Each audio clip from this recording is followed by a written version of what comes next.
Let's have a look into Amrit's flight log. So yeah, I do a bit of flight simming as you can call it passion, you can call it interest, you can call it a niche interest rather. You call it splendor. If you want to. So yeah, this is a list of my flights. So bad at making these jokes. Why did I even You say suck. that? I regret saying it right now. He's written all call it like passion. whatever he flight simmed in the Microsoft pilot, right? Yeah, almost 100 flights. Not Microsoft Pilot, bro. Microsoft That thing is Flight AI. Sim. Microsoft Flight Sim. Flight Simulator and And Co-Pilot this is a list of my actual flights. that I've done. I never Imagine going on Co-Pilot and saying, let us play Microsoft Sim. What the fuck? These You are type real in these flights. coordinates. These are not coordinates. These are call signs. Okay. call signs. Yeah. These are Call sign, date, origin, destination, aircraft type, registration, cruising altitude, departure and arrival time in UTC, and the block time in hour. So it started off from a very young age. When I was in 4th standard, I used to keep coming back from Dubai and Muscat and all these places. So this was like India. Yeah, to India for my vacation. So this was literally the only thing that used to take me all the way from there to here. My point. Yeah, of course. We didn't have. We don't use ships nowadays. Ships take 7 days, 8 days. Whereas aircraft takes how many hours does it take? It takes only 3 hours, right? So you can see if you want. I used to come back in an aircraft probably like this. Not like this. This is still big. You can say this thing. This is something that is very dear to my heart. This 737. Again, it's taking time to load. This, I apologize on everyone's behalf. Sorry. Yeah, I really apologize a lot.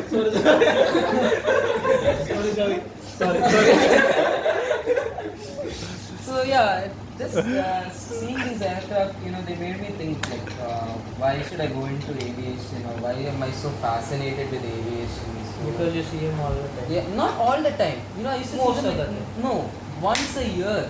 That's how frequently I used to fly back then. Even Sujit will be knowing. He was in the Gulf, right? Flying is something that's very dear to my heart. It gives you a sense of freedom, but at the same time it gives you a sense of control. When you are in control at 37,000 feet, how does that feel? That's good. I also used Okay, that response is more underwhelming than I thought. I also used to fly, but I didn't get this much attracted to it. But I know it's fascinating that you got attracted to it. To cars, some are to aircraft, some are to ships, but the guy is not here now, unfortunately. He has gone outside due to technical issues. There are, but like I said, niche, very niche. It's like trying to find a needle in a haystack. You'll never find it. But still, at least there you Needle exists. Yeah, you'll at least find one more guy to So you want someone with a similar interest to match, like get along with you to do this or something like that. But I'm okay on that.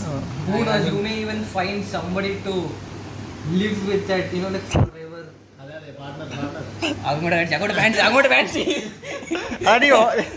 നീ ഉറങ്ങുവാണെ പറഞ്ഞില്ല സൂര്യ vice captain SI എന്നല്ലാതെ ഉറക്കം വരെന്ന് പറയട്ടെ life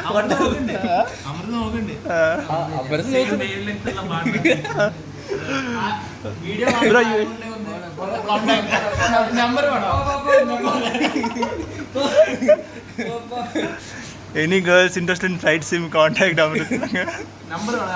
flight sim ബാക്കിന് battery ഉണ്ട്. This is flight sim. This is not flight sim. 8590.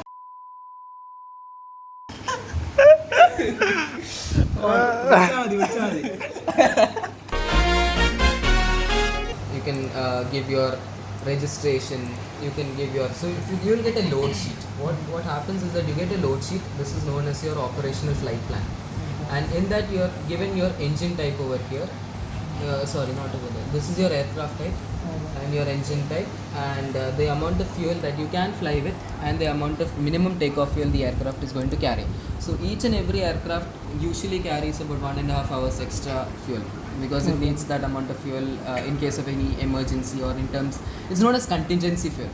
Okay. So it does exactly as the name says, it does exactly that. So it's really close to what really dispatchers in aviation do. So this is all about flight plan. not actually hard. It's exactly like driving a car, but not at the same time. And then 9/11 happened. 9/11. No, it's all about perspective. So you're saying it is a good thing. No, definitely not. So in the eyes of some people, it's a good thing.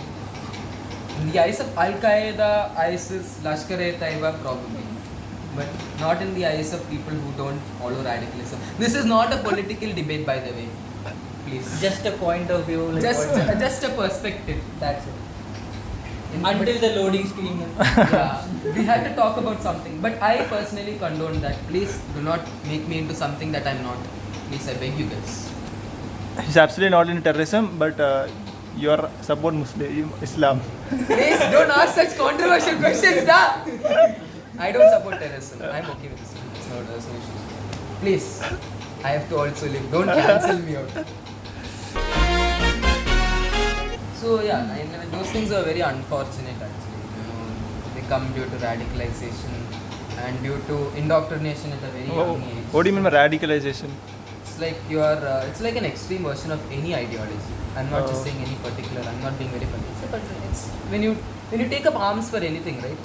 It's known as radicalization, and it's not something that is really good because it creates a lot of animosity and a lot of hatred in the minds of people against others. So I won't really personally condone that.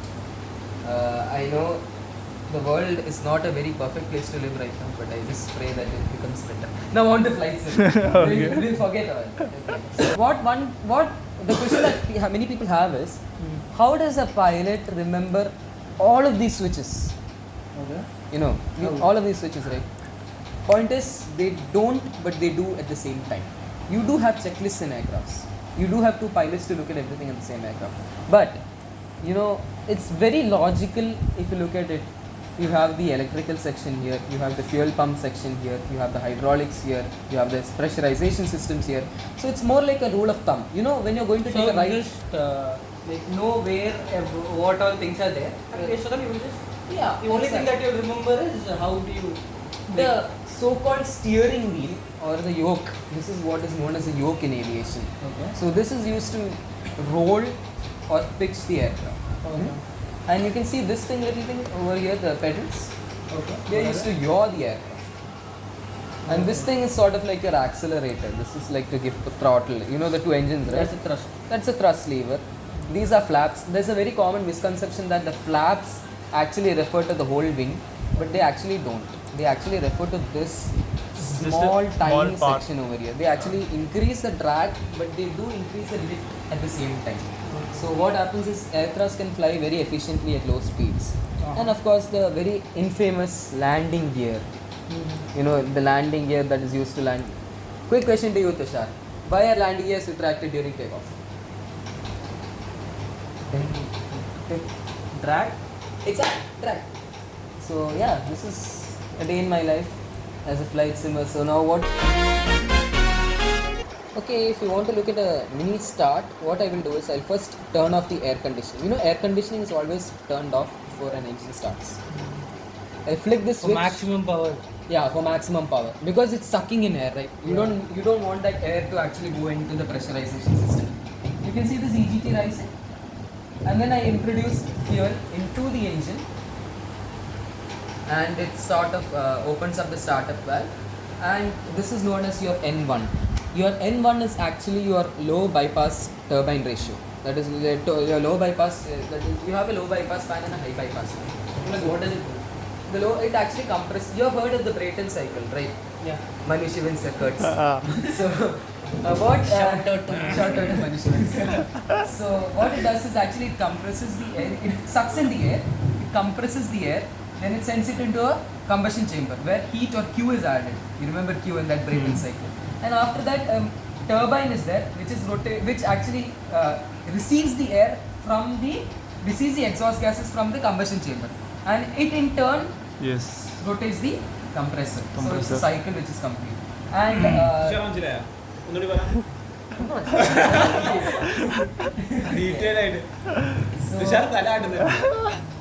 that is the Brayton cycle. And so actually I've turned on both engines at the gate. You're not supposed to do this IRL. But yeah, this is your aircraft registration, Oh. and this is your APU that I spoke about. You can see the plumes going from here. Now, what the aircraft does is actually the engines intake the air. This compresses the air and it pushes it backwards. So what happens due to Newton's third law of motion? What happens? The aircraft moves forward. Come on, Tushar. What's Exactly. yes? Forward. Let's go. Why am I being treated like a kid right now? No, you need someone. You need to make sure that the concept is going through. Yeah. You can see this panel, right? Over this. This is known as flight management computer. Okay. Think of it like the GPS in your car. So So, you can basically you are loading the you're data loading in the data into this. So if you press FMC, right, you can go to this picture. You can go to this side. Basically, all the route. fuel things, everything. Yeah, Here. this is known as the routing section where you give the origin and destination data, flight number, and your route, your departure runway, arrival runway, all that stuff. This is known as your this is again your departure arrival index. The fuel actually goes into this page. I'll show you in a second. It's known as preferential initials. So yeah, this is known as your preferential initial page. So your gross weight, your zero fuel weight, your cost index, your cruising altitude. So the aircraft actually calculates how much thrust it needs to give, the autopilot needs to give to fly very efficiently at a very high altitude. Suppose, aircrafts, they fly more efficiently as they go higher Okay. because there's less drag, there's less air, there's less skin friction. Okay. So you can load in these values over here and the aircraft will automatically calculate everything. This is your gear level. So like, gear do you lever. do it manually or here, or does You have the to data calculate from it. You have computers for that. There are in real life aviation there's something known as dispatch, there? Okay. and dispatch actually calculates these things for you. So that is what. And you can give your data here. I'm not giving it right now. It's very easy. It's like using a computer. So suppose I'm giving in the code here, Muscat to probably I said Delhi, right? So Delhi. VIDP, and you actually get the runway information for Muscat Airport right here. So you can actually give it here. This is known as the runway departure, the departure runway, sorry. And second, you get that here. It gets pushed over here. You can see runway 26 left. So there are two runways on this airport. Okay.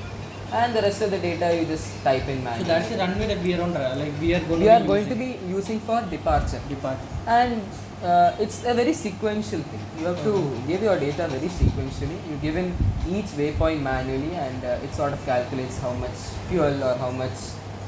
If you are under fueled, right? This is your fuel.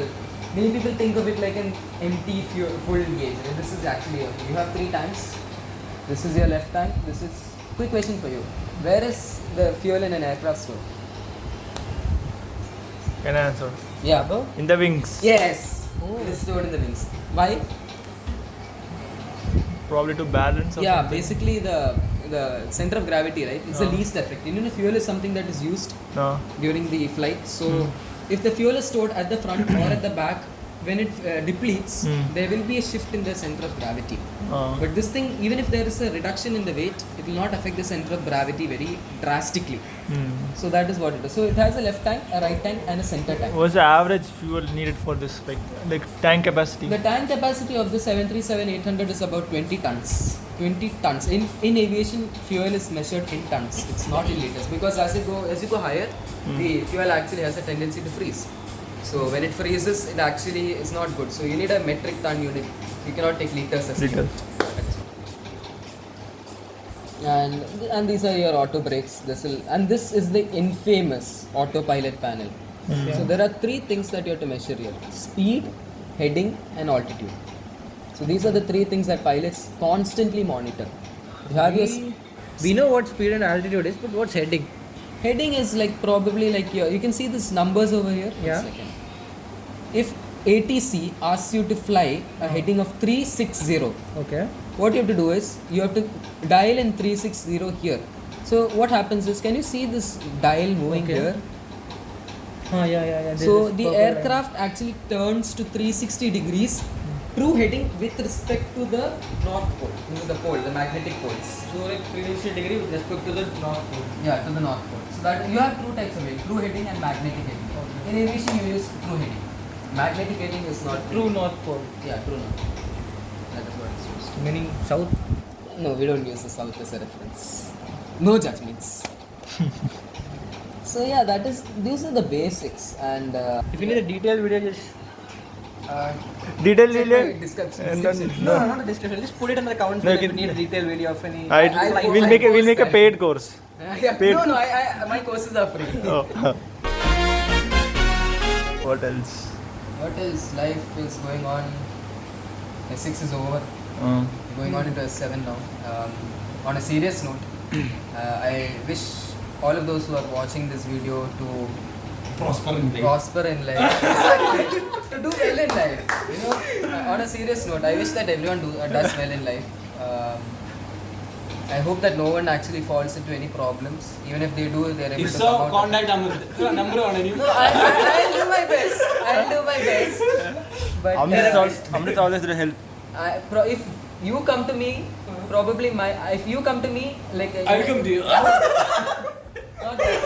that. If you come to me considering me as a psychiatrist, Okay. probably I will need a psychiatrist. That is the issue. Basically. But still, Amrit is ready to help. Yeah, That is Amrit. I'll do my best. Good. So on a serious note, I wish that everyone does well in life. Follow your dreams, follow your passion, and aviate, navigate, communicate. Signing off. Bye bye. Amrit. And